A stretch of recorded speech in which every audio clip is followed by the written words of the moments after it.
है।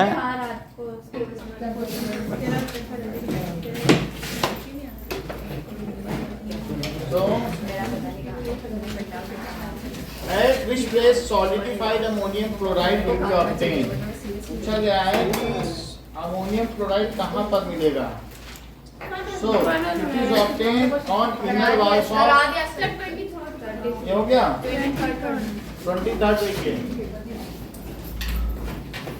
23rd। In an experiment a student mixed 28 gram carbon monoxide, 16 gram oxygen and left for few hours. When he checked there is only one kind of gas, carbon monoxide में उसने क्या मिला लिया, oxygen, और last में देखा तो CO2 बन गया, CO2 मिलता है, ठीक है। इन दोनों को इसको कहेंगे कार्बन मोनोऑक्साइड, कार्बन मोनोऑक्साइड, इन दोनों को मिला लेने से CO2 बन जाएगा। तो अब यहाँ पर ये बताया गया है, 2 कार्बन इधर है, 2 कार्बन का एटम इधर है, 4 ऑक्सीजन इधर है, देखो 4 ऑक्सीजन इधर है कि नहीं, सही है। तो ये बैलेंस है। इसमें ये दिखाया गया है कि 28 ग्राम ये है प्लस 16 ग्राम ये है, और हमको मिल क्या रहा है, ऑक्सीजन। तो ओवरऑल ऑफ इसका मास क्या होगा। So as per law of conservation of mass, law of conservation of mass, हाँ बोलिए। संडे टेस्ट नहीं होगा, संडे टेस्ट की जगह कोई क्लास होगी आपकी, जो भी आने वाला एग्जाम है उसकी तैयारी कराई जाएगी, ठीक है। नाउ आंचल की आवाज आई तो नहीं, तो कैसे पूछ रही है। So law, okay now total mass of reactants, total mass of reactants is equals to total mass of products,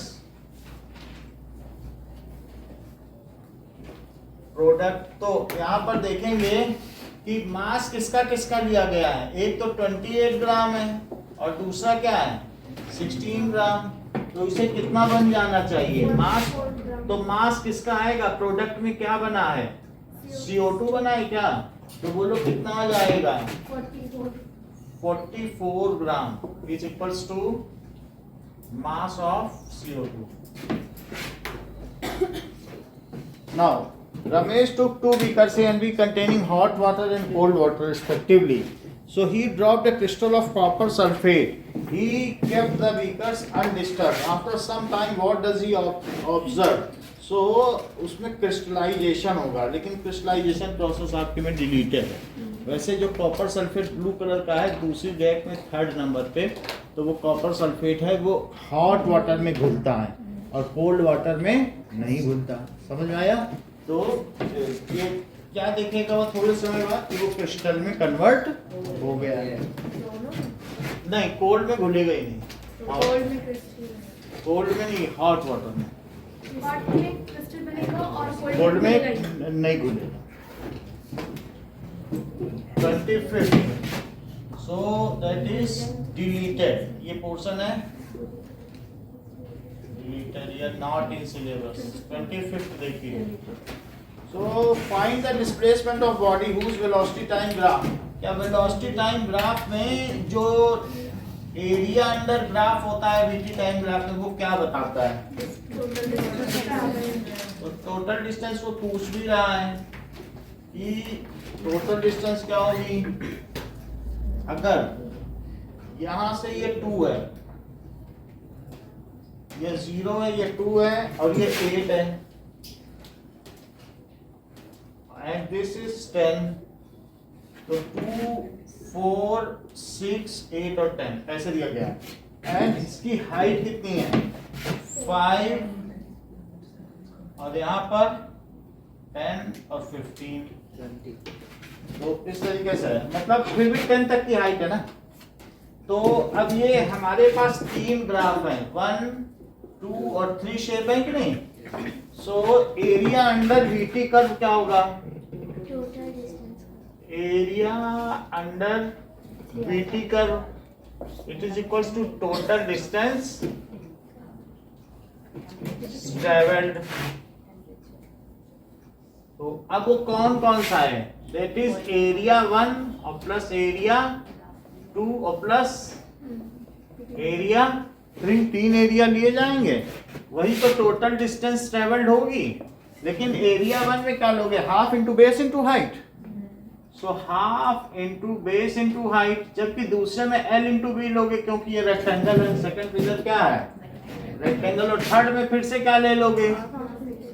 half into base into height, और that is total distance travelled. So now total distance travelled को S बोला जाता है। S क्या होती है? Distance travelled. S is equal to UT plus half AT square होता है कि नहीं?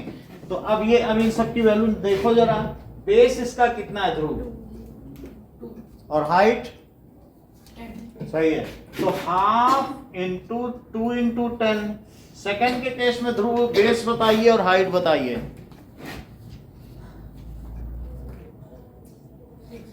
6, सो 6 और हाइट सही है। नाउ थर्ड में हाफ इंटू बेस, बेस 2 हो गया। देख लो 8 से 10 तक कितना होता है? 2 ही तो होता है।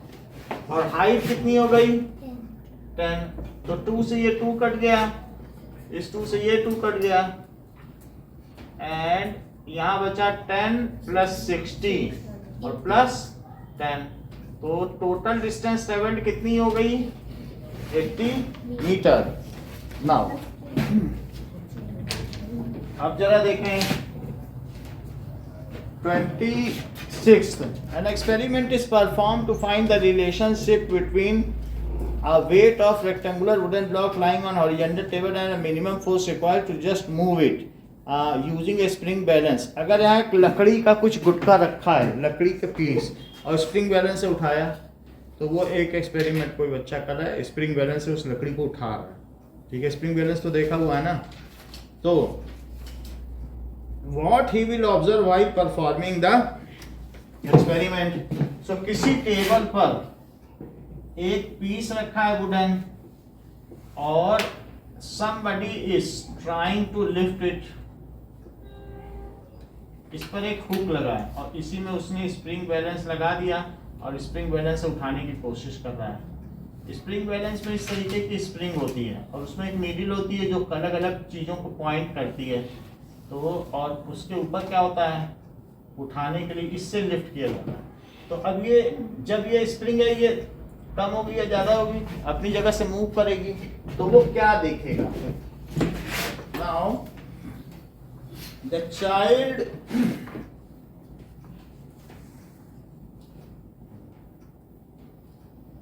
move it on spring balance. Weight of rectangular block and weight. So between the weight of rectangular block and the minimum force required to move.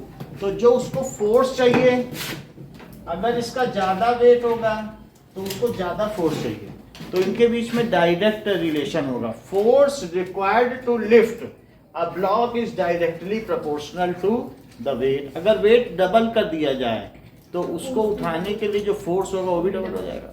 मान लो अगर यहाँ 2 kg का है तो यहाँ 2 पे आ रहा है, और अगर 4 kg कर दोगे तो कितने पे आएगा? 4 का फोर्स चाहिए।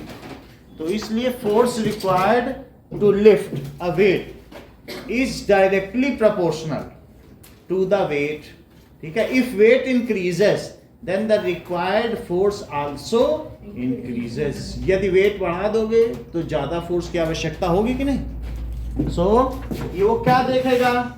If weight is increased then required force also increases. इसका मतलब है force is directly proportional to weight. तो एक चीज बढ़ेगी तो दूसरी बढ़ेगी। Next question is a student is given a bag of cotton in one hand and iron bar in another. Both objects are of same mass. So 27 एक उसके पास में एक बोरी है जिसमें कॉटन भरा हुआ है, तो ये बैग है कॉटन का, और दूसरे में एक ब्लॉक है जो कितने का है, 25 किलो का, 25 केजी, ये भी 25 केजी है। तो ये अब यहाँ पर अगर इन दोनों को रखा जाए वेइंग मशीन में, तो वेइंग मशीन इन दोनों का वेट ले लेगी। वेइंग मशीन में ये दिखाएगा कि 25 केजी, ऐसा मशीन में दिखाएगा कि नहीं, वेइंग मशीन। तो इसको भी अगर वेइंग मशीन में रखो तो उसमें भी वो क्या दिखाएगा कि 25 केजी। तो अब वो पूछ रहा है कि क्या दोनों का मास सेम है कि अलग अलग है, अलग अलग कौन ज्यादा हैवियर है। कॉटन बैग कॉटन बैग क्यों ज्यादा हैवियर है, बियॉन्ड फोर्स बियॉन्ड फोर्स। सो क्योंकि वो ज्यादा एयर डिस्प्लेस कर रहा है, तो अब एक इन दोनों पर हवा, ये जितनी एयर डिस्प्लेस करते हैं उतना अपवर्ड फोर्स लगता है, तो इसने ज्यादा हवा डिस्प्लेस की तो इस पर लगने वाला बियॉन्ड फोर्स ज्यादा है, और इसने कम एयर डिस्प्लेस की तो इसके ऊपर भी लगने वाला बियॉन्ड फोर्स है वो कम है। तो अब अगर मान लो कि कोई एकलव्य को उठाए और ध्रुव को भी उठाए और दोनों उस पे खड़े हो जाएं वेइंग मशीन पे, और दोनों का 25 किलो वजन है, तो बताओ दोनों का 25 किलो ही वजन है, तो चूंकि एकलव्य ने ज्यादा हवा डिस्प्लेस की है, वो ज्यादा हवा डिस्प्लेस कर रहा है, तो किस पर बियॉन्ड फोर्स ज्यादा है बताओ। तो फिर इसका मतलब है कि दोनों का मास 25 आ रहा। अब ये दोनों चिंता में पड़े कि एक ही मास क्यों आ रहा है, तो फिर एकलव्य ने ध्रुव को समझाया कि मैं ज्यादा हवा डिस्प्लेस कर रहा हूँ फिर भी मेरा 25 आ रहा है, इसका मतलब है कि मेरा मास ज्यादा है। यानी इसको 3 आदमी उठाए हुए हैं, ज्यादा हवा डिस्प्लेस करने का मतलब है तब ये 25 आ रहा है, और ध्रुव को एक ही आदमी उठाए हुए हैं और तब भी 25 आ रहा है, तो इसका मतलब किसका वजन ज्यादा है, एकलव्य का। So as cotton bag is displacing more air, क्या लिखोगे, cotton bag is displacing more air. कहने का मतलब है अगर इस पर 20 न्यूटन है बियॉन्ड फोर्स, जितना एयर डिस्प्लेस करेंगे इस पर 2 न्यूटन है, तो उससे पता चला इतना फोर्स लगाने के बाद ये 25 है, तो चीज तो यही भारी हुई। क्यों, क्योंकि अगर हम स्पेस में ले जाएंगे तो ये 27 केजी ठहरेगा, क्योंकि 20 न्यूटन का मतलब समझते हो, wait is equal to m into ji, 2 into 10, जी का भी तो मल्टीप्लाई करोगे, तो इस पर 2 केजी के हिसाब से एक्स्ट्रा लगेगा, इसने 2 केजी हवा डिस्प्लेस कर, इज डिस्प्लेसिंग मोर एयर, ठीक है, देन उठाने में या किसी भी चीज में कोई फर्क नहीं है, दोनों में उतना ही लगेगा, लेकिन फिर भी मास किस में ज्यादा कंटेन्ड है, कोई उठाएगा इन दोनों को तो कौन उठाएगा, कोई भी भारी कोई भी नहीं लगेगा, मास किस में, दोनों में उतना ही वजन है, तभी तो 25 केजी मशीन रीड कर रही है, लेकिन मास किस में ज्यादा कंटेन्ड, इसमें कुछ नहीं कर सकते। सो देन एयर डिस्प्लेसिंग, अभी दूसरे में आएगा तो उठा लो, तो ठीक है, more air than iron block, so mass of cotton is more than mass of cotton is more than iron block.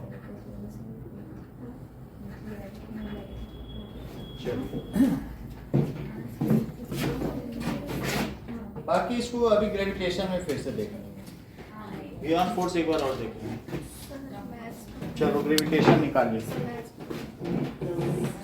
Math अभी करा देंगे, एक दो दिन थोड़ा इधर उधर का कर लो, मैथ के करीब पहुंचेंगे तो मैथ शुरू कर देंगे। कौन कौन से चैप्टर है मैथ्स के, कोऑर्डिनेटर, अच्छा, तो आपको कोऑर्डिनेटर्स और सर्कल करने हैं, वो इजी है, हो जाएगा, 13 करो। Circle and surface area. Circle और surface area. Surface area hard. चलो आज ग्रेविटेशन पढ़ लेते हैं।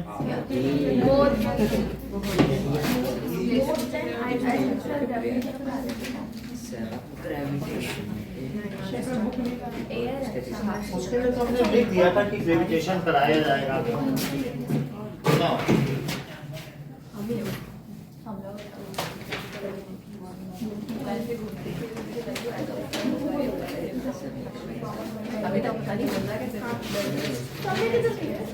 तबीयत खराब है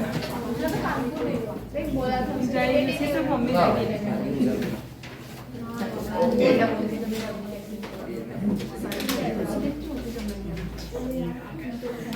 just take out gravitation. So,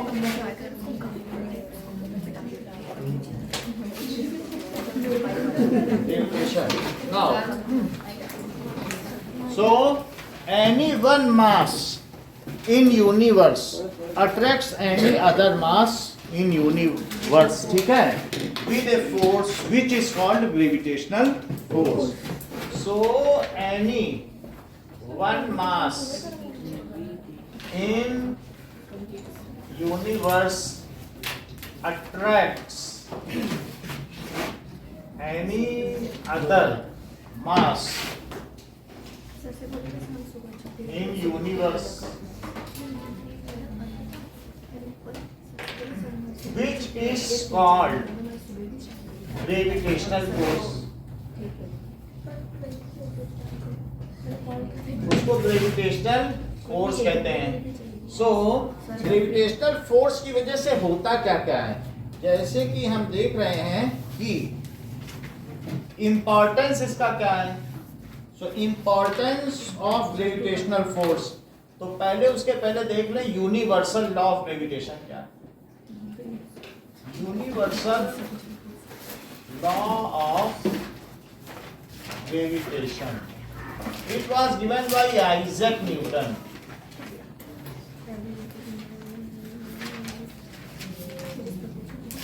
So let us see this.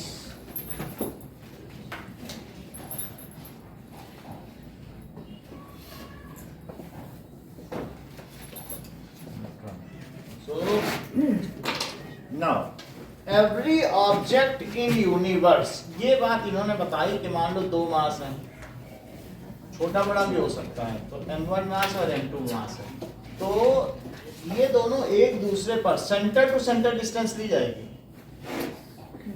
अगर इसके सेंटर से इसके सेंटर के बीच की डिस्टेंस दी है, तो ये दोनों एक दूसरे को अट्रैक्ट करेंगे। सन भी अर्थ को अट्रैक्ट कर रहा है, अर्थ भी सन को अट्रैक्ट कर रही है। ऐसा नहीं है कि सिर्फ सन ही अर्थ को अट्रैक्ट कर रहा है, हम अर्थ को अट्रैक्ट कर रहे हैं और अर्थ हमें अट्रैक्ट कर रहे हैं, दोनों ही।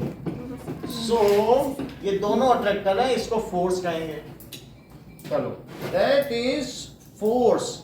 अगर हम ये कहेंगे ऑन 1/2, ठीक है, और सेकंड वाला क्या है, ऑन 2/1, और इसे क्या कहेंगे, ऑन 1/2। और इसका मतलब क्या है? कि 1 पे लगने, ऑन 1, ये जैसे फोर्स लग रहा है, किसकी वजह से लग रहा है, इसकी वजह से, तो 1 पर 2 की वजह से लगने वाला फोर्स वो खींच रहा है और मेरी तरफ, और ये इस पर किसने फोर्स लगाया, ऑन 2 पर 1/1, ठीक है। तो दोनों एक दूसरे को खींच रहे हैं। दो चीज रख दो, तो वो अगर अर्थ और सन को रख दो, कह दो दोनों हिलना है, ठक से मिल जाएंगे।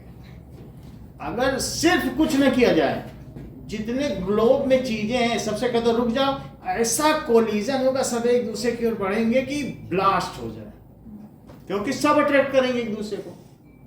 ये तो उनका मोशन है जिसकी वजह से अर्थ फॉल नहीं कर रही। अर्थ एक सेकंड के लिए भी रुक जाए तो तुरंत सन की ओर जाने लग जाए, या मून रुक जाए तो धरती पे आके गिरे, समझ में आया। कोई सैटेलाइट रुक जाए तो यहीं गिर जाए, तो रुकना नहीं है, चलते रहेगा तब तक कुछ नहीं। ऐसे इलेक्ट्रॉन अगर रुक जाए तो वो किस पे गिर जाएगा, न्यूक्लियस में, ठीक है। नाउ अब जरा देखिए, so universal law of gravitation क्या है? Every object in universe attracts every other object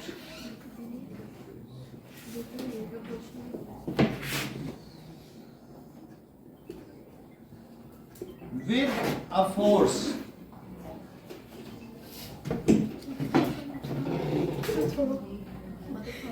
hello hello sir, मैं प्यारी बोल रही हूँ। हाँ जी, बोलिए। मैं ऑनलाइन ज्वाइन करूँगी। आप ऑनलाइन आइए, हम ज्वाइन कर लेते हैं।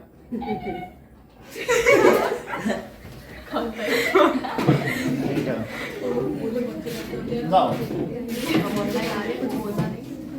every object in universe attracts every other object with a force. With a force, ठीक है, which is proportional to, which is proportional to, जो फोर्स कर रहा है वो किसके प्रोपोर्शनल है? Distance. Product product of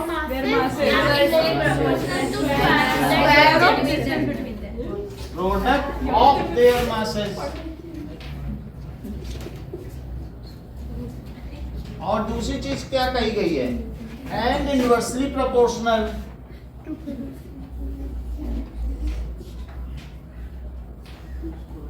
Proportional to square of distance between them, to square of distance between them।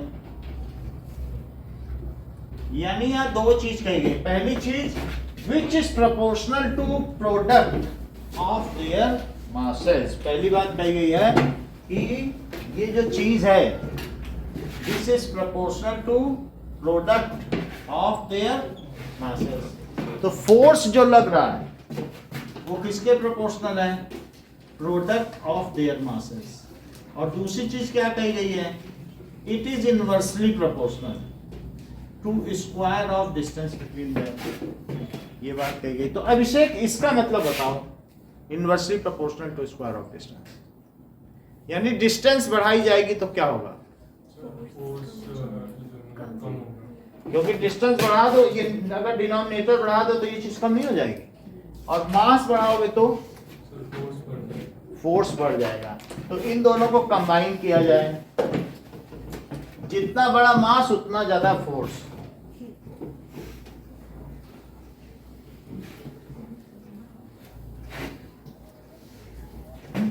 अब देखिए कि दूसरी चीज कही गई है inversely proportional to square of distance between them. ना इन दोनों को कंबाइन करो तो F is proportional to M1 M2 और अपॉन B स्क्वायर। सही है। और अगर इसमें प्रोपोर्शनलिटी कांस्टेंट कर दिया जाए G और M1 M2 by D square, ये चीज है। बात सही है। सो ये इसका मैथमेटिकल फॉर्म है वेयर G क्या है? Universal gravitational constant.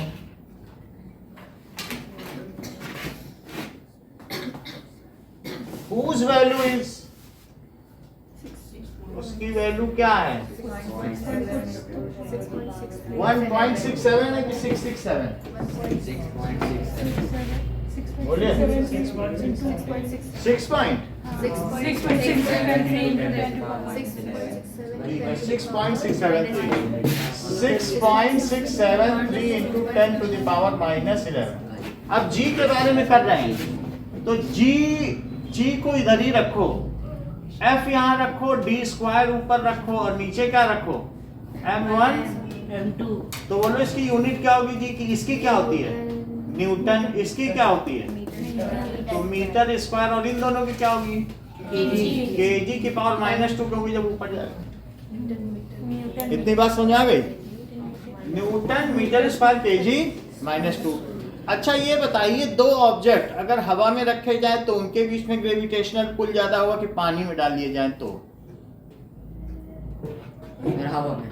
ये ठीक करें। जैसा इन्होंने कहा कि ये यूनिवर्सल ग्रेविटेशनल कांस्टेंट है, सार्वत्रिक गुरुत्वाकर्षण नियतांक है, तो दोनों में एक ही वैल्यू रहेगी। अमितेश ने ये बात को बताया। अच्छा देखो, एक और चीज पूछेंगे। अगर अमितेश ने एक बात बताई तो एक चीज और अमितेश से पूछनी पड़ेगी कि ये सन है और ये यहाँ पर अर्थ है और ये इसके पास मून है, तो ये सन हुआ, ये क्या हुआ और ये मून। तो मुझे बताओ अमितेश, क्या सन और अर्थ के बीच ज्यादा ग्रेविटेशनल पुल है कि अर्थ और मून के बीच? अर्थ और मून के बीच। आप बताएं ये शिका। सन और अर्थ के बीच, क्योंकि करेक्ट। देखो इन्होंने बहुत अच्छी, बहुत बड़ी बात बताई है।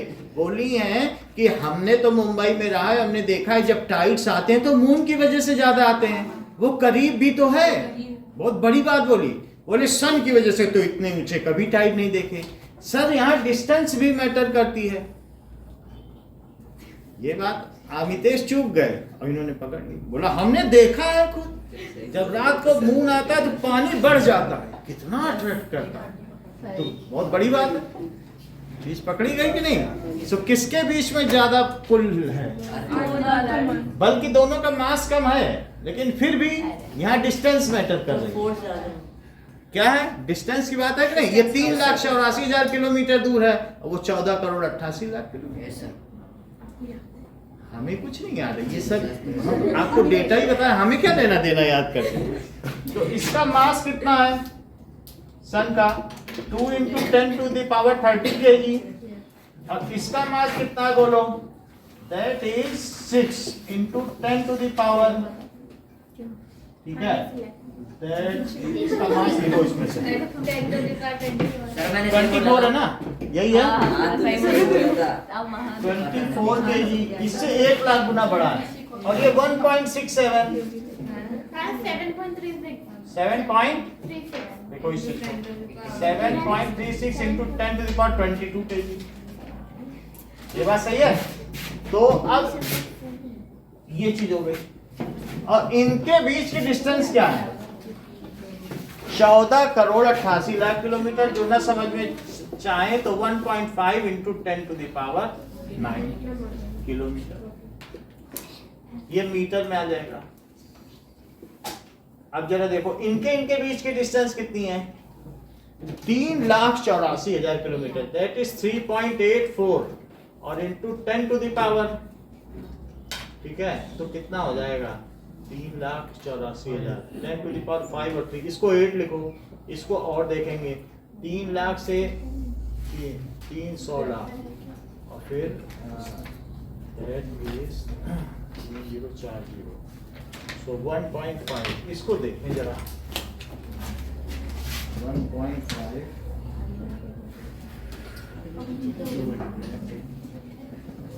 तो बुक में आपके डिस्टेंस दिए, एग्जांपल नंबर 1 वो देख के बताना।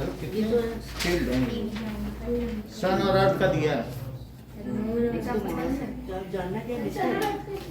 सन और अर्थ का। हाँ डिस्टेंस ना, हाँ, distance between sun and earth 10⁻। अभी देख लें, 10⁵ किलोमीटर है ना, तो मीटर में लिख दिया ना, मीटर बदल लिया। और ये 14,88,00,000 किलोमीटर है, तो कितना हो जाएगा? 2.5 10,000 10,000 लाख 10 लाख करोड़ 10 करोड़, तो 14 करोड़ 88 लाख किलोमीटर। 3 जीरो और बढ़ाओ, 1 2 3 4 5 6 7 8 9 10 11, ठीक है? सो इनके बीच की डिस्टेंस है। So gravitational pull on earth by moon is greater than the gravitational pull by sun on earth। आगे इस सेंटेंस को रिपीट करिए। The gravitational pull by moon on earth is more than the gravitational pull by sun on earth। सही, ये बात समझ आ गई? It can be clearly seen by tides. ये किससे देखा जा सकता है? Tides. टाइड्स से।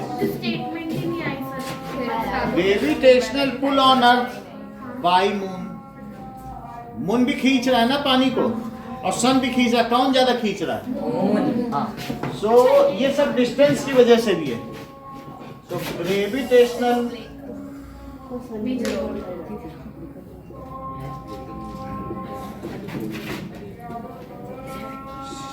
on earth is greater than the gravitational pull by sun on earth. ठीक है? It is due to the distance between sun and earth is more. ठीक है? इनके बीच डिस्टेंस ज्यादा है, तो डिस्टेंस बढ़ेगी तो फोर्स क्या हो जाएगा? कम हो जाएगा। अब जरा देखो, what are the application of universal law of gravitation? Application, इसके एप्लीकेशंस का मतलब यूजर्स क्या है, कहाँ कहाँ अप्लाई होता है? Movement of planet revolves around और movement of moon, the motion of planets around sun and tides और चार plus and minus। नाउ सबसे पहले अमितेश, आप यूनिवर्सल लॉ ऑफ ग्रेविटेशन को स्टेट करो। Every object in universe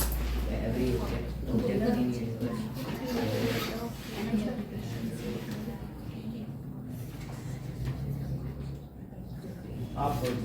Every object in the universe attracts every other object with a force which is directly proportional to the product of their masses and inversely proportional to the square of the distance between them. Capital G की value बताओ। 6.67 into 10 minus 11 Newton meter square. और Newton kg meter square. हाँ बोलो।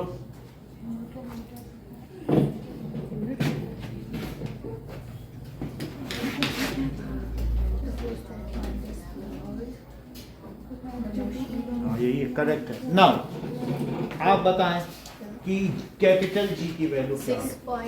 6 into 6.673 into 10 to the power minus 11 Newton meter square kg minus 2।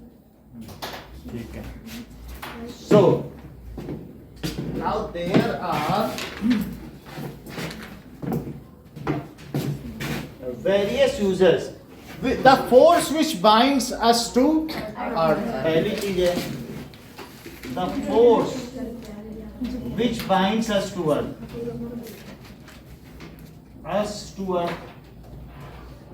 second, that is the motion of moon around earth, the motion of moon around earth, motion of moon around अर्थ।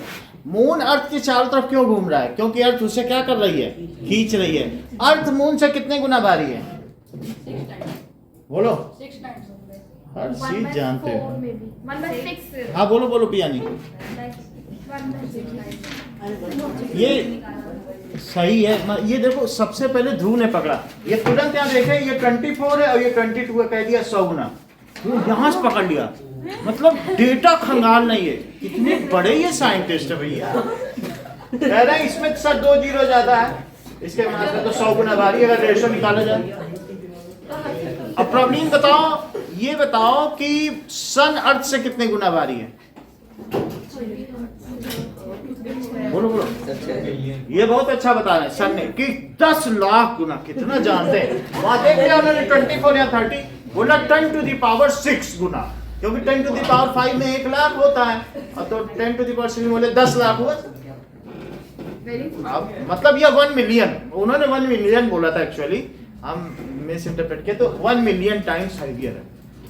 तो ये मुझे ये शिका बता दें कि सन मून से कितने गुना भारी है? 10 to the power 6। ये अच्छा बता दी। बोले ये इससे 1 मिलियन है और ये इससे 100 गुना, तो 100 मिलियन। और 10 to the power हर चीज बता दिया कि नहीं? इतनी बात समझ आ गई? तो इस तरीके से the motion of moon around earth, और दूसरा The motion of planets around the sun. The motion of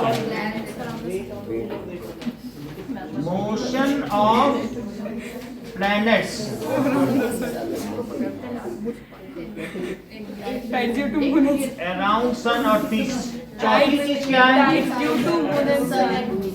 so that is tides. दोनों की वजह से एक दिन में सृष्टि कितनी बार टाइड आता है? एक नहीं दो दो बार. क्योंकि एक बार मून ऊपर आता है और एक बार सन ऊपर आता है। सो टाइड्स मैंने बोला तो सन एंड मून। अब देखिए, सो एग्जाम्पल नंबर 10.1।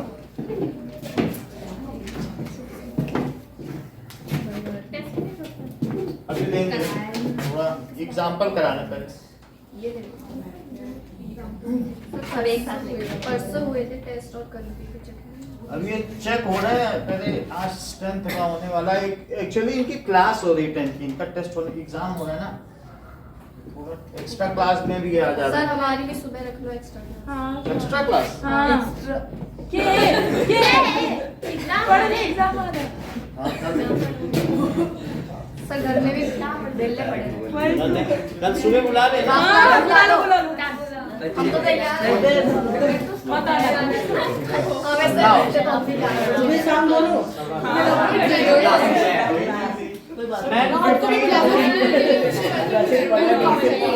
कल सुबह ये क्लास है आपकी, और अभी जब तक छुट्टी चलेगी। कब तक छुट्टी है? 7, 8, 9 खुल जाएगा। 10 तो 3 दिन तो सुबह आओ। तो टाइमिंग चेंज रहती है, स्कूल तो अपना 9 से खुलेगा। 9 से खुल जाएगा।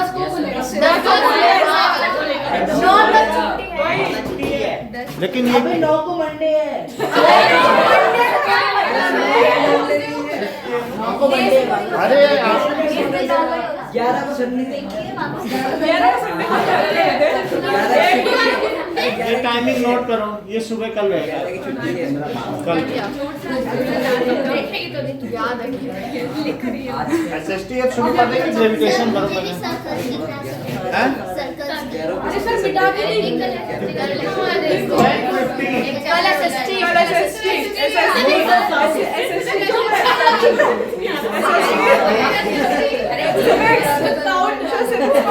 बता, सब बता देंगे आप, सर साउंड चुपचाप। बढ़ा देना। अरे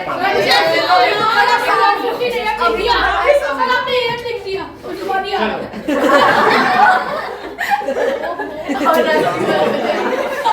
ध्यान दीजिए, मैं अपने हिसाब से कराऊंगा थोड़ा देख के, क्योंकि अभी थोड़े दिन पहले तो साउंड पढ़ा है, अब फिर से साउंड पढ़ूंगा।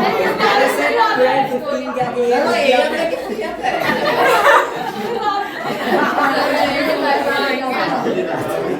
चलो,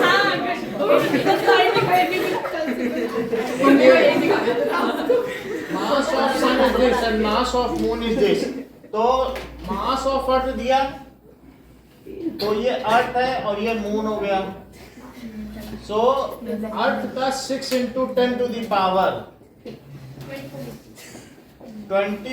kg, और मून का कितना है? That is mass of moon is 7.4 into 10⁻22 kg। जैसा कि ध्रुव ने बताया कि 100 गुना ये ज्यादा भारी है। और इनके बीच की डिस्टेंस कितनी है? 3,84,000 किलोमीटर। तो distance is equals to 3.84 into 10⁵ kilometre है। लेकिन हमें किलोमीटर नहीं चाहिए, हमको तो क्या चाहिए? मीटर में हर चीज चाहिए, क्योंकि वही ऐसा यूनिट है। तो मैं 1000 से मल्टीप्लाई कर लूं क्या? तो 1000 से मल्टीप्लाई करें तो ये मीटर हो गया, और ये फिर क्या हो गया? 10⁸ मीटर। अब as per universal law of gravitation इनके बीच में लगने वाला फोर्स, तो बताओ मून ज्यादा फोर्स एक्सर्ट करेगा आर्यन अर्थ पर, कि अर्थ ज्यादा फोर्स एक्सर्ट करेगी?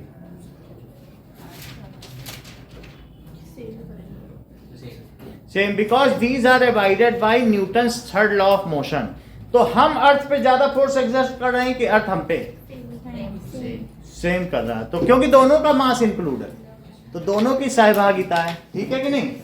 तो अब जरा देखो बाई यूनिवर्सल, ये दोनों अट्रैक्ट कर रहे हैं एक दूसरे को, तो यूनिवर्सल लॉ ऑफ ग्रेविटेशन। अच्छा, तो F is equals to G m1 me लिख दो और mm और upon D square, that is 6 point, G की वैल्यू 6.7 दी है, राउंड ऑफ कर लिया। मतलब अगर आप देखो तो ये 7 हटाओगे तो ये 7 नहीं हो जाएगा, एक बढ़ जाएगा। तो 6.7 इंटू, और मास ऑफ अर्थ लिख लीजिए 6 into 10 to the power 24, mass of moon लिख लें 7.4 into 10 to the power 22 divided by D 3.84 into 10 to the power 8 का स्क्वायर। ये सारी वैल्यू हमने डाल दी है, पावर सारी एक तरफ लो और डिजिट सारे एक साथ ले लें।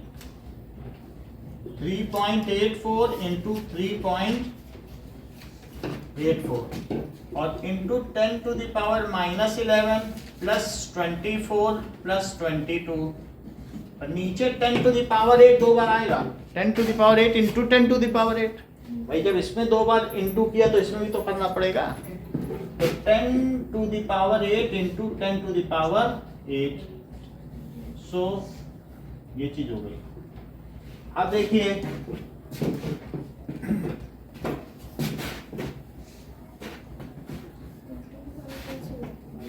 हाँ, तो इसमें 2 डेसिमल हटाओ, 2 डेसिमल हटाओगे तो इसके भी 2 डेसिमल हट गए, 2 डिजिट पहले इसके डेसिमल और एक एक उन दोनों के, तो 2 घटाए कि नहीं। नाउ तो 67 इंटू 6 इंटू 74 और नीचे 384 इंटू 8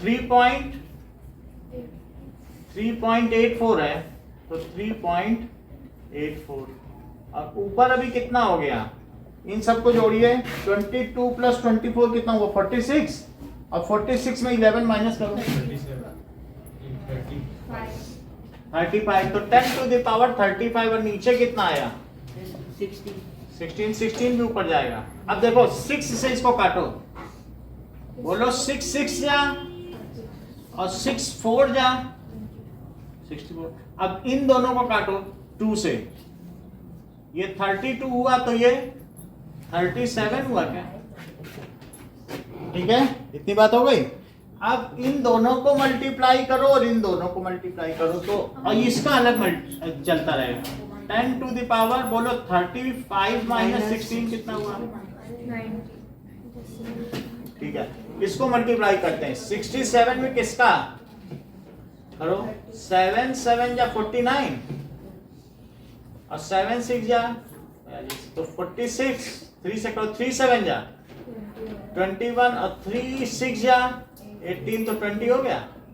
तो 9 7 2 4 7 9 लिखिए, 2 4 7 9 और नीचे कितना आ गया बताइए, 32 में 3.84 का करो तो कितना आएगा, 2 से कर लो पहले, 2 4 जा 2 8 जा 2 3 जा और 3 से करो 3 4 जा 12, 3 8 जा 16 और 3 3 जा 9 और 10 आया, तो 8 1 122.88 2 2 आएगा। 122 देखो हमें तो 1 इतना लग रहा है, फिर से देखें 768 3 4 जा 12, 3 8 जा सर सही है, नहीं सही नहीं है, 3 8 जा 24 ना और 3 3 जा 9, ये सही बता रहा है। सो दैट इज 7 4 11, ये 1 आएगा ना, तीन चौक 12, तीनों की 24 और एक 25। सही बताया। 122.88। अभिषेक ने बोला है ना, इसीलिए तो मुझे बार बार करना पड़ा। ये तो गलत नहीं बोलेगा। ये चीज हो गई। अब जरा देखो कि 122.88 है, ये दोनों डेसिमल हटा के ऊपर बढ़ाओ। 2479 और यहाँ क्या है 122.88 आ गया, और into 10 to the power 29 minus कर लेना। अब ये 2 से कट करो, नीचे करो 6 1 ऊपर करो 1 2 3 9 5 0। समझ आई? 2 से कट कर लिया, और 2 से करो 90 ना सर 90 यहाँ पे यस सर 19 करो। अच्छा यहाँ करो, 2 से कट करो 3, फिर 0 7 2। ये पता चला 0 क्यों है, क्योंकि 1 से तो नहीं जाएगा। यहाँ करो 6 1 देखो 6 1 9 7 अब नहीं जाएगा, तो 6 1 9 7 5 और 3 0 7 2 10 5 15 15 7 22। 3 से भी नहीं जा रहा, किसी से नहीं जा रहा, इतना आ गया। और अब 3072 से डिवाइड करो, ये 2 टाइम्स चला जाएगा, बहुत सिंपली जाएगा। देखो 2 है तो 2 2 जा 4 2 7 जा 2 7 जा 14 और 2 3 जा, तो बोलो कितना आया 5 3 5। अब बोलो अगर अभी अभी डिजिट उतारा है क्या, अभी अभी डिजिट उतारा है और अभी अभी नहीं जा रहा, तो 0 लगाना पड़ेगा कि नहीं? डिजिट उतारने पर भी न जाए तो यहाँ पर क्या लगाना पड़ता है? 0। डिजिट उतारा है ना और नहीं गया, फिर अब क्या करोगे? डेसिमल लगाओ और यहाँ एक 0 लगा दो। अब कितनी बार जाएगा? 1 टाइम्स। तो क्या लिखोगे? 3 0 7 2। ये कितना बचा? 8। और यहाँ कितना बचा? 14 में से 7 गया 7, और यहाँ 2 और यहाँ 2। इतनी बात समझ आ गई? ये ठीक 7 टाइम्स जाएगा। डेसिमल तो लगा, 0 बढ़ा दो, तो 7 2 जा 7 7 जा और 7 3 जा, यही छोड़ 20 पॉइंट। ये कितना आया? 20.17 इंटू 10 टू द पावर 19। अब आर्यन मुझे बताओ कि अगर इसे एक डिजिट कम कर दिया जाए छोटा, तो क्या ये बड़ा हो जाएगा? मतलब 2 पॉइंट लगा दो, 10 इस पे चढ़ा दो, 10 हटा के उसको चढ़ा दो, तो क्योंकि एक ही डिजिट पर डेसिमल लगता है साइंटिफिक नोटेशन में। और बताइए 60 की यूनिट क्या लिखें? न्यूटन है, क्योंकि ये फोर्स है, तो इसलिए इसकी यूनिट क्या हो गई? न्यूटन हो गई। राउंड अप समझ में आ गया ना? 2.0 वैसे 2.022 है क्या बुक में? हाँ?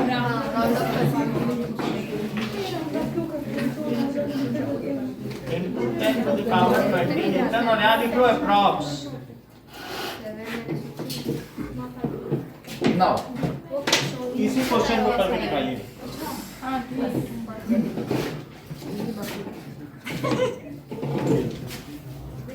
और पीछे यूनिवर्सल लॉ ऑफ ग्रेविटेशन करेंगे और एप्लीकेशंस इसी के साथ। अब क्योंकि टेस्ट है ना, तो फिर हम एक्स्ट्रा टाइम Sir, given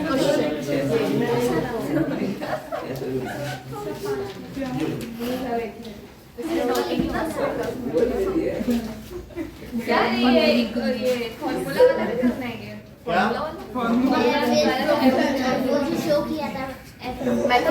नहीं, बस आप फार्मूला लिख दीजिएगा उसका। जब यूनिवर्सल लॉ ऑफ ग्रेविटेशन लिखा जाता है तो फार्मूला भी लिखा जाता है, जी की वैल्यू भी लिखी लास्ट जाती वाला ये ना है। हाँ, और जी की वैल्यू भी लिखी जाती है। जी की वैल्यू ये भी लिखना पड़ेगा जी का now application state universal law of gravitation, right formula for universal law of gravitation. तो आपको फॉर्मूला लिखना है for gravitational force acting between two object, for gravitational force acting between two objects of mass m1 and m2। तो इसको फिर पूरा करके दिखाना होगा। नहीं, बस फार्मूला लिखना है and kept and distance b। ये वही फार्मूला है जो आप यूज कर रहे हैं। अच्छा वो f इक्वल टू ये अच्छा ठीक है m1 m2 upon d square sir इसको कहेंगे ना sir right value of universal gravitational constant. खाली वैल्यू लिख दे। हाँ, सर कौन छोटा है? बहुत बड़ा पेपर लिखना है। यही बचने वाला example with its unit। Sir काट के साइड में दिखा दो। राइट एप्लीकेशन सर ये क्या एग्जांपल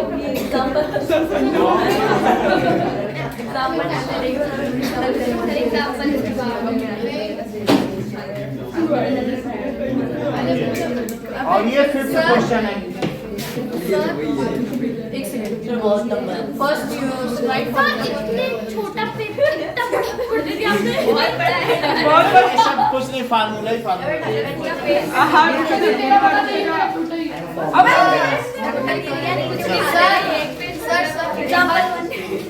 सर एक बार वहाँ से बता दो किससे क्या करना है।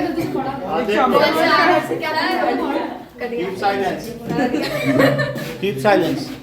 यहाँ पर हमने सारी वैल्यू लिख दी, 2 डेसिमल कट गए, ये दोनों कटे आपस में, ये 6 से कटा 64 है, 6 से कटा 64 आया, ये दोनों 2 2 से कटे तो 32 37 आया, 37 67 का मल्टीप्लाई।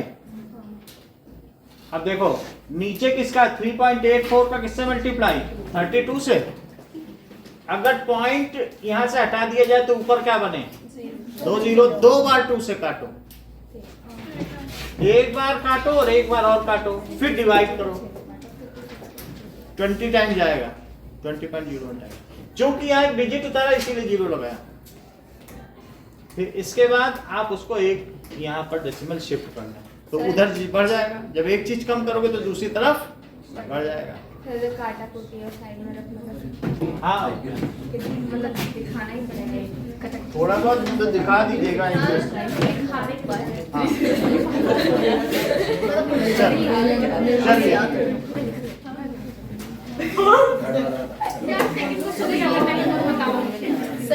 बुक बंद कर दो, बुक बंद कर दो, इसी से करना है। चलिए सेकंड वाला तो कौन सा है मुझे समझ में नहीं आया। सेकंड का ये आंसर देखो, सुन लो एक बार सेकंड का आंसर सब लोग। एकलव्य ने पूछा है इसलिए बताना जरूरी है कि इन्होंने कहा सर इसका आंसर बता दो। थोड़ी देख लो, अभी मिटा दिया जाएगा, कोई देख नहीं पाएगा।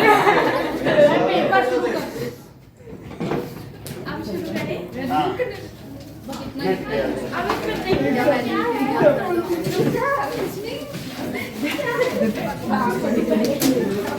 चलिए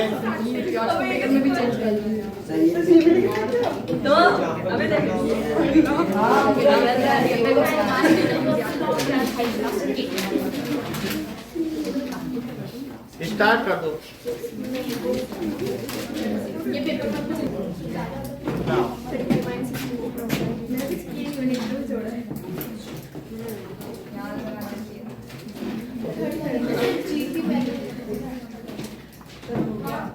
okay, everybody now deposit.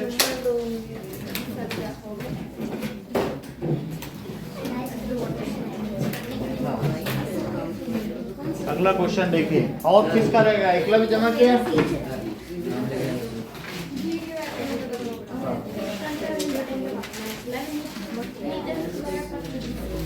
और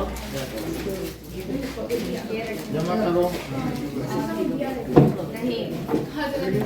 शिका, यशिका, ओके। हाँ, अब हम देखें कि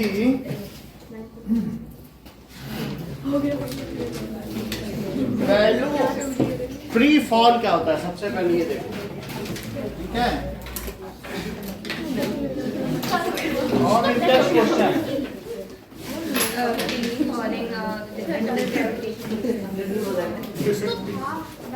page 134 first question. So state universal law of gravitation, ये तो कर लोगे, कवर्ड।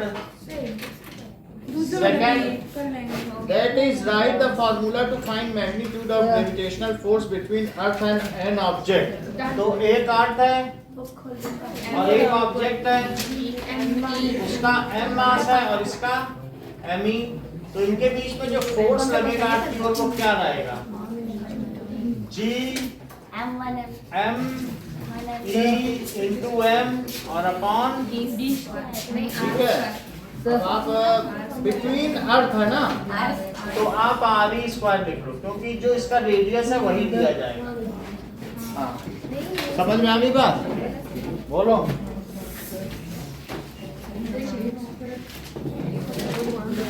चलो, next is free fall. If an object is just released, then it falls towards center of earth, या it falls towards surface of earth, ठीक है, ठीक है, with gravitational acceleration under gravity. When an object is just released, उसको कुछ फेंकना नहीं है, released, then it moves towards earth.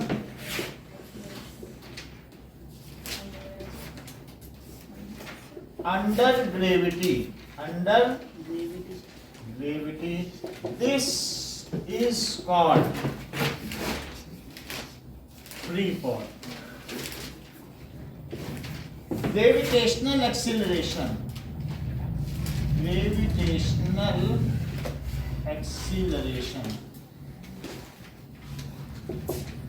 Of earth, इसको G से डिनोट करते हैं, ठीक है। When under free fall condition, ठीक है, an accelerator is acting on object is getting accelerated under free fall condition. Earth exerts a pull, अर्थ क्या करती है? exerts a gravitational force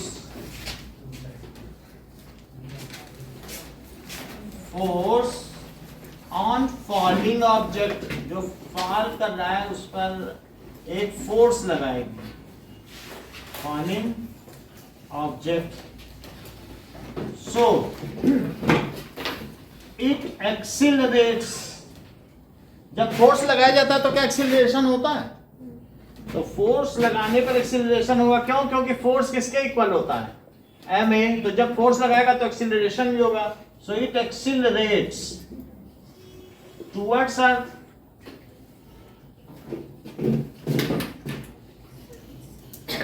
With 9.8 metre पर सेकेंड स्क्वायर इससे करती है, which is called gravitational acceleration. Gravitational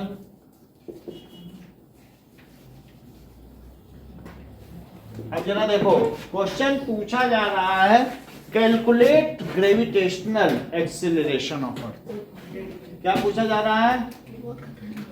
calculate value of g for earth.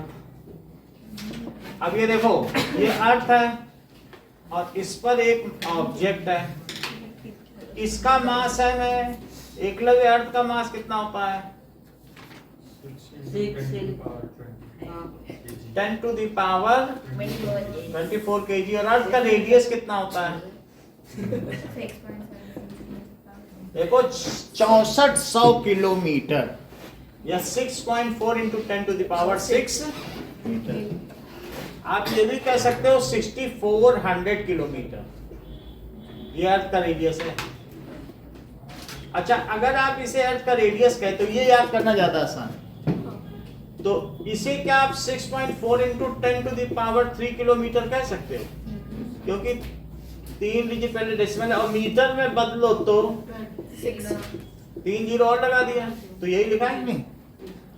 अब ये बताइए कि अब इस पर एक फोर्स लग रहा है, उस फोर्स को क्या Fg कहोगे? फोर्स है ना, उस फोर्स का क्या फार्मूला है? Gravitational acceleration. तो इसका सॉल्यूशन देखो, F क्या है? G mass of earth into mass of object upon distance. तो डिस्टेंस की जगह क्या लिख दोगे? अर्थ का रेडियस है, आर लिख लो, आर। और क्या आपको ये बात मालूम है ये किस लॉ से हुआ? Universal law of gravitation. अब जरा देखो, लेकिन F को M ने किस लॉ से लिखा? तो लिखो सेकंड लॉ ऑफ मोशन। और इस इन सब को ऐसे ही लिख लो, G M E M upon. क्या M से M कटा? Gravity acceleration due to gravity is called G। Acceleration due to gravity को क्या कहते हैं? तो फॉर ग्रेविटेशनल एक्सीलरेशन ए को ही G कह दोगे क्या? वही ए है, लेकिन हम उसे अलग नाम से पुकारते हैं, ये लोगों को पता चले ये G है और कोई बात नहीं। और G अब सबकी वैल्यू रखो, G की कितनी वैल्यू रखोगे? 6.673। और बोलो अर्थ का मास कितना रखोगे? और अर्थ का रेडियस कितना रखोगे? सही है, तो इसको क्या लिख लें? 6.673 इंटू 6 और नीचे क्या लिखें? इंटू क्या लिख सकते हैं, लेकिन हमें एग्जैक्ट वैल्यू चाहिए, क्योंकि फिर जरा सा भी अगर मैंने 9.8 निकाला तो ये बोल देंगे साक्षी सर ये तो 9.79 होती है, आप गलत कर रहे हो, मेरा सारा मेहनत चला जाएगा। कहेंगे पोल पे तो सर कुछ और होती है और यहाँ कुछ और होती है, पोल पे 8.1 होती है, यहाँ 7.9 होती है। सर करेक्ट सिखाओ, हम लोगों के भविष्य का सवाल है। तो तुरंत पकड़ नहीं, आप रह जाओगे। अब वो कहेंगे वहां पर तो 9.81 मैंने पढ़ रखा है, मैंने इंसाइक्लोपीडिया कल ही खोला था सर, और यहाँ ये चीज होती है। तो मीटर तो क्यों ना हम उसको सही निकालते थे, न कहीं कोई बात ही ना रह जाए। और 10 to the power minus 11 और 24 और नीचे कितना आया? ये 12 है। 6 के पावर 2 कितना होता है? तो पावर पर पावर मल्टीप्लाई होती है। अब जरा देखो कि 2 डेसिमल है, नीचे से 2 डेसिमल हटेंगे तो ये 2 डेसिमल इधर से भी कट जाएंगे, तो क्या हो जाएगा बताओ? 667.3। 2 डेसिमल इधर कर दिया ना, हटा दिया भाई, 3 डेसिमल थे, 2 काट दिए तो 1 ही डेसिमल तो बचा, और नीचे के 2 डेसिमल काटो तो 64 इंटू, और ये, अब ऊपर ये कितना है बताओ? 13 है, और 13 में 12 माइनस करो जरा, 1 ये चीज हो गई। और इधर क्या लिखा है? जी, सही है। अब जरा देखो 6.67.3 में 6 का मल्टीप्लाई करो, इससे अच्छा काटो इसको। किससे कटेगा? 2 से कटेगा, तो 3 लिखिए, और इधर 32, सही है। मल्टीप्लाई करो 3 से, 667.3, 667.3 इंटू 3 3 जा 9, 3 7 जा 2001 है, 20.01 20 पॉइंट तो नहीं आया, 6 3 6 जा 18, 2001.9. यस सर सर ये ठीक। 2001.9 तो दिस कम्स एज 2001 9 और इंटू 10 भी आ गया। और नीचे जरा देखो 64 इंटू 32 करो, 2048. नीचे कब निकालिए। हाँ. अब ये चीज हो गई, तो इसमें 10 से मल्टीप्लाई करो, 20019 अपॉन 2048। अब इसको डिवाइड करो, तो बताइए 2048 है, और इसमें क्या लिखो 2001 कितनी बार जाएगा? 9 टाइम्स जाएगा। देख कितना? 2 से किया है 1009.5. 2 से क्या? ये करो, 9 8 जा 72, और 9 4 जा 9 4 जा 36, 36 प्लस 7 45 है ना। 36 प्लस 7 कितना होता है? 43। ये 4 आ गया, और 9 2 जा, इसको कट करो, तो यहाँ 7 आया और 1 है, तो बोलो 1 है, तो 11 से 3 गया तो कितना आया? 8। और अब देखो 11 से 3 चला गया, ये 0 है, तो 9 से 4 गया 11 हो गया, और ये 9 से 4 गया 5, और फिर ये 19 बचा, 19 में से 18 क्या बनाया? एक 0 और बढ़ाओ और डेसिमल लगाओ, तो कितनी बार जाएगा? 2 8 16 तो नहीं आ रहा, 7 आ गया।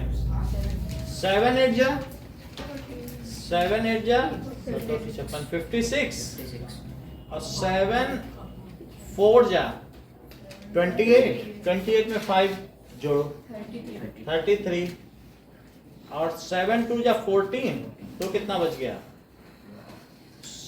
4 और 3 4 3 और 5 1, और फिर 0, वैसा ही कुछ बच रहा है कि नहीं? तो फिर 7 7 नहीं आ गया, जब ये आया तो वही चीज तो यहाँ फिर से आएगी 3 3, तो 9.77 आता जाएगा, तो क्या वो 9.78 नहीं बनेगा? तो 9.78 मीटर पर सेकंड स्क्वायर, और इसी को लिख लो 9.8 अप्रोक्सीमेटली। ये चीज हो गई, ठीक है। So this is the value of G. अब जरा देखो इसका क्या मतलब है। मान लो कि अगर मैं यहां से किसी ऊंची मंजिल से गिरा रहा हूं, मुदित को नहीं गिरा रहा हूं, ये अगर इसकी शुरुआती स्पीड 0 मीटर पर सेकंड है, तो मुझे बताओ 1 सेकंड के बाद मुदित इसकी क्या स्पीड होगी? 9.8 मीटर पर सेकंड, और 1 सेकंड और बीत जाए 17 तो फिर कितना होगा? इन्हीं को बताने दो। 19.6 क्यों नहीं मीटर पर सेकंड? तो जैसे जैसे अब ये इस स्पीड से गिरा था, अब इस स्पीड से गिरेगा, तो अब ये ज्यादा चलेगा, ज्यादा स्पीड होगी तो 1 सेकंड में चीज ज्यादा नहीं चलेगी, हर सेकंड इसकी स्पीड बढ़ती चली जाएगी। मतलब मैं अगर यहां से गिरूंगा तो मुझे ज्यादा चोट नहीं लगी, अब मैं ऊंची मंजिल से गिरूं तो ज्यादा छोट, क्योंकि मेरी स्पीड इतनी बढ़ी नहीं पाई। अब बहुत ऊंचे से गिरूं तो स्पीड बढ़ती जाएगी और फिर नारियल की तरह फूटूंगा। तो इस तरीके से यहाँ हमने देख लिया कि जो स्मॉल जी है, अंशिका उसका फार्मूला बताओ। क्या? स्मॉल जी ये 9.8 बताइए, बता रहा है अगला। करेक्ट, वहां से देख के बता दिएगा। G इज इक्वल्स टू, देखा ना यहाँ, मतलब इसको G लिख दिया गया। तो ये किसके इक्वल है? G m e by R square. G m e by R square. क्या ये आपके बुक में कहीं दिया गया है ऐसी चीज? 10.21 calculation of value of G। देखो 10.2.1 कहाँ दिया है? आर्टिकल 10.2.1 दिया, ठीक है। अब देखो कि motion of object under free fall. So अगर कोई चीज फ्री फॉल कर रही है, मुक्त अवस्था में गिर रही है, तो हम उसमें ए की जगह क्या रिप्लेस कर देंगे? जी। हाँ, so if object is under free fall, then for downfall motion, अगर फ्री फॉल है, then A is equals to G. G is never negative, G क्योंकि यहां कुछ नेगेटिव है, सो जी इज ऑलवेज क्या होता है? पॉजिटिव। सो जी की वैल्यू हमेशा प्लस 9.8 रहेगी मीटर पर सेकंड स्क्वायर। अगर बताओ ध्रुव ऊपर फेंकी जाए तब जी की वैल्यू क्या होगी? देखो कितनी अच्छी बात है, बोल रहे आपने तो लिख ही दिया, मैं क्या बताऊं। ये तो बोले ये तो हमेशा पॉजिटिव रहेगी सर, अब कहो तो नेगेटिव बोल दे। बहुत बड़ी बात है नहीं कि देख के बोल दिया। ये देखो object is under free fall, तब ये क्या हुआ? G. Object is thrown upward, object is thrown upward, तब ये क्या होगा? Minus G. यानी जी निगेटिव नहीं था, अलग से माइनस लगाना पड़ा। नहीं, ए प्लस माइनस हो सकता है, ऑब्जेक्ट एक्सिलरेट और डेसिलरेट या रिटार्ड हो सकता है, लेकिन जी में निगेटिव आने का कोई सवाल नहीं। चूंकि वो ऊपर जा रही है तो उसकी स्पीड हर सेकंड 9.8 घटेगी, तो इस वजह से यहाँ निगेटिव लगाया गया। ए निगेटिव है, जी नहीं निगेटिव है। समझ आई बात? अगर मान ले हमारे अब जो काइनेमेटिक इक्वेशंस थी, थ्री इक्वेशंस ऑफ मोशन थी, उनमें कैसे बदलाव होगा? अब बोलो v की जगह क्या लिखा जाएगा? v is equal to u plus at। अब क्या बन जाएगा? v is equal to u plus g। लेकिन तब जब वो नीचे गिर रहा हो, मूविंग डाउनवर्ड, मूविंग डाउन, और अगर ऊपर जा रहा हो तब क्या लिखोगे? u माइनस जी। वही a है, एक में प्लस जी लिखा, नीचे जाए तो प्लस जी, जब स्पीड बढ़े तो प्लस जी लिखो, तभी तो भी ज्यादा आएगा। और जब ऊपर फेंको स्पीड घटे तो क्या लिख दो? है बात की नहीं? सिर्फ यही तो चीज लगा रहा हूँ, और कहाँ लगा रहा हूँ? ये दो चीज नहीं लगाया मैंने, ऊपर गई तो माइनस लगा दिया। बताओ सेकंड मोशन का इक्वेशन ऑफ मोशन क्या है? इतना ही ठीक है, ऐसे ही मुझे सुनना था तुम्हारे मुझसे, क्योंकि बाकी तो लोग बता ही देते। वो तो देखो सब बता रहे हैं, वो बड़ा नहीं ये बड़ा। एश I know.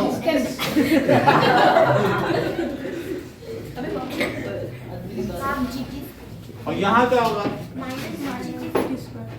S is equals to, और इसी तरीके से थर्ड इक्वेशन, एक second, v square minus u square is equal to 2s। ठीक है, v square minus u square is equal to 2as है, तो ये कैसे बदलेगी? 2gs, और यहाँ पर माइनस 2g। Minus 2gs। तो इस तरीके से हो जाएगी। बात समझ में आ गई कि नहीं? अब फर्दर इन्होंने कहा मूविंग डाउन, तो सर आपने बता दिया है, लेकिन इनका कहना सर फ्री फॉल होगा तो बहुत बड़ी बात है जो अर्पिता ने पूछी। बोले कि ये तो आप कह रहे हो कि जब नीचे आए तो ये होगा, और अगर कोई फेंक रहा है तब तो उसके पास यू सर्वाइव करेगा। बंदूक दाग दी गई नीचे जमीन में, और अब जरा देखो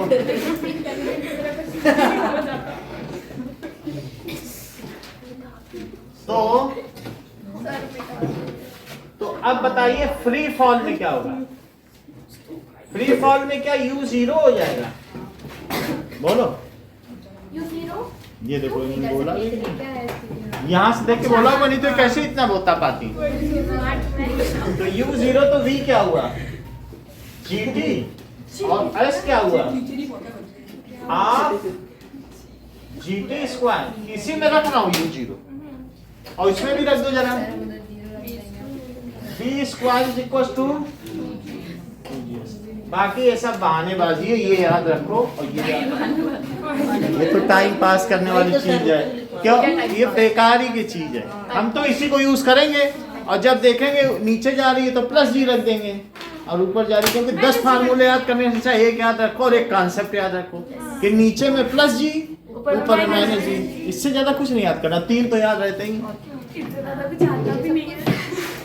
अब देखो,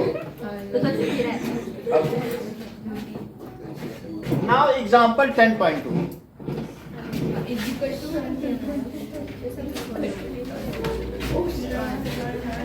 So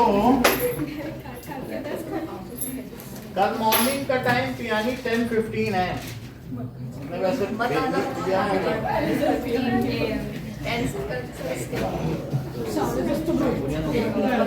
ठीक है।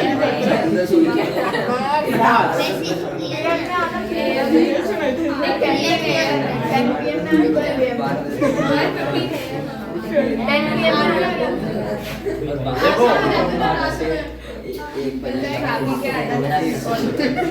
ये कार है, ये तो वही है। अरे वाह, ये तो वही है जिससे खाई इतनी छोटी सी कार जो कितनी जो नाइट बॉडी बहुत सोच रहे थे कितनी बड़ी कार। अब देखो आगे, 1.25 सुन ले कि यहाँ पर अब आप देख रहे कि कार लेज से गिरी और कितने सेकंड में नीचे गिरी, और लेज की हाइट क्या है? 0.5 सेकंड में नीचे आ गई, और ठीक है, और यहाँ नीचे आ करके ये हिट कर गई। अब यहाँ पर 0.5 सेकंड में गिरी। अब देखिए, अब फिर इसके बाद क्या हुआ? तेरे उसमें तो उसकी पावर है नहीं, हाथ में डाल जाएगी। चलिए, मतलब इसमें अब आग लग गई। देखिए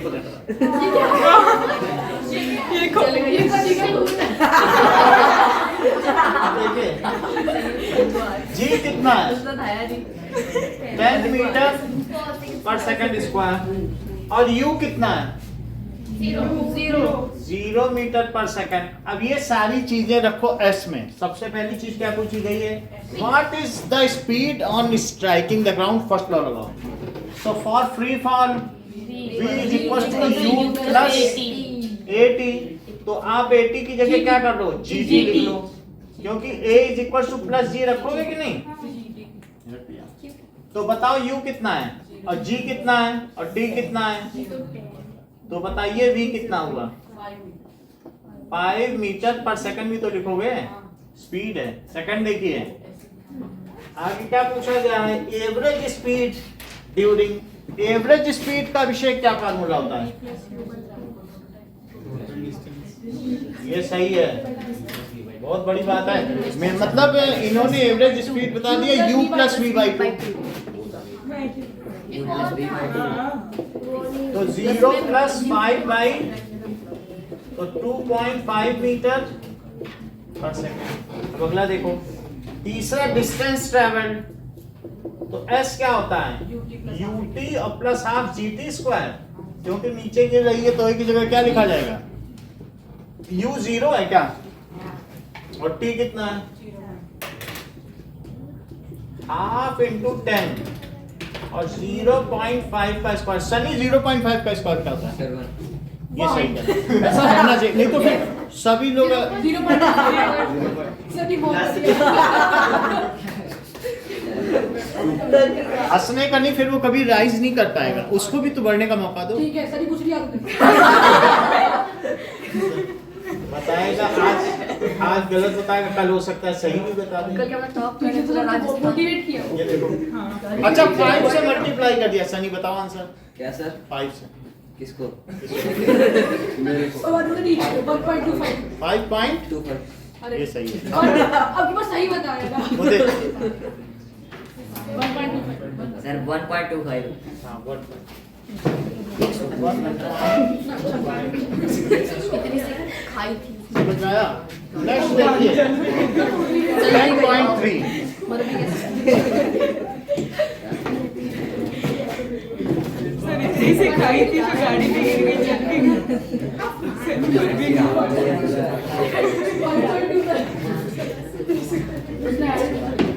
ये देखो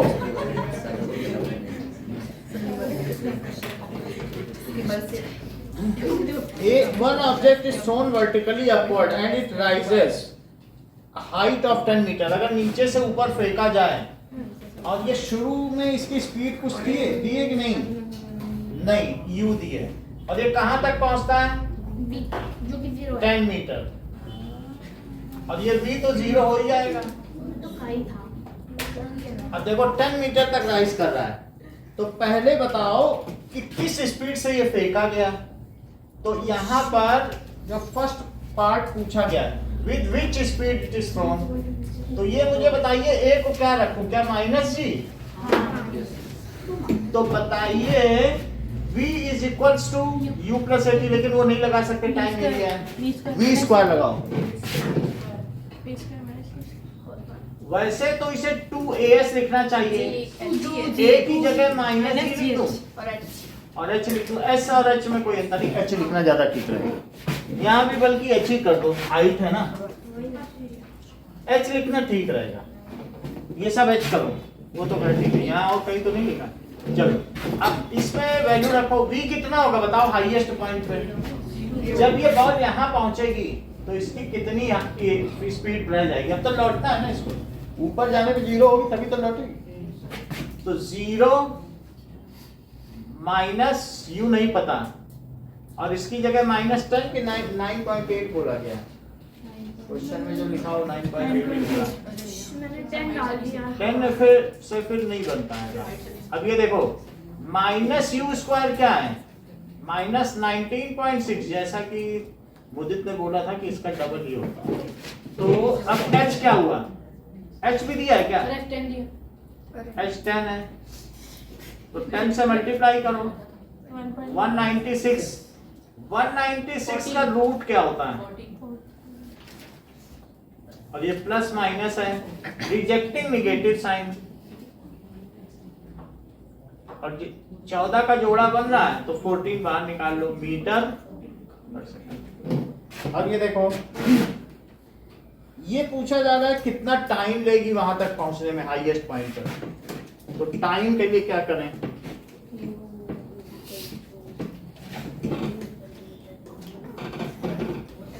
सेकंड देखो, तो v is equals to u plus 80, तो मुझे 80 माइनस 80 लिखना चाहिए। 80 की जगह माइनस जी ना लिख दो, u प्लस 80 है, लेकिन a की जगह क्या लिख दो? माइनस जी। तो v 0 है, u कितना आ गया? 9.8 लिखो इसको, और t। अब क्या करो, 9.8 t को यहाँ ले आओ, इधर प्लस में हो जाएगा, तो बोलो t कितना हुआ? 14 बाई 9.8। अगर डेसिमल हटा दिया जाए तो ऊपर 0 बढ़ेगा, तो ये कितना हो जाएगा? 98। अब इन दोनों को कट करो 2 से, तो 70 बाई 49। अब 7 से कट करो, तो 10 बाई 7, और 10 बाई 7 क्या होता है? 1.43। तो वो कितना सेकंड लेगी? ऊपर तक पहुंचने में. It will take 1.43 seconds to reach at highest point. It will take. It is thrown. दोनों लिखो. It is thrown with a speed. Thrown up with speed of. Concluding statement अवश्य लिखिए. And will reach at highest point. ये अपनी अधिकतम ऊंचाई पे कब पहुंच जाएगी? Point after 1.43 second. इतने समयांतराल के बाद ये अपने उच्चतम बिंदु पर होगी. इतना ही रखिए. 2 मिनट पहले छोड़ रहे हैं.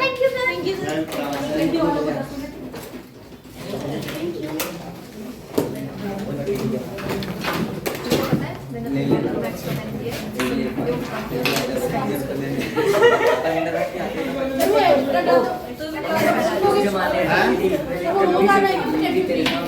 एक्स्ट्रा नहीं है, वही मॉर्निंग की रहेगी, शाम की नहीं रहेगी. सर शाम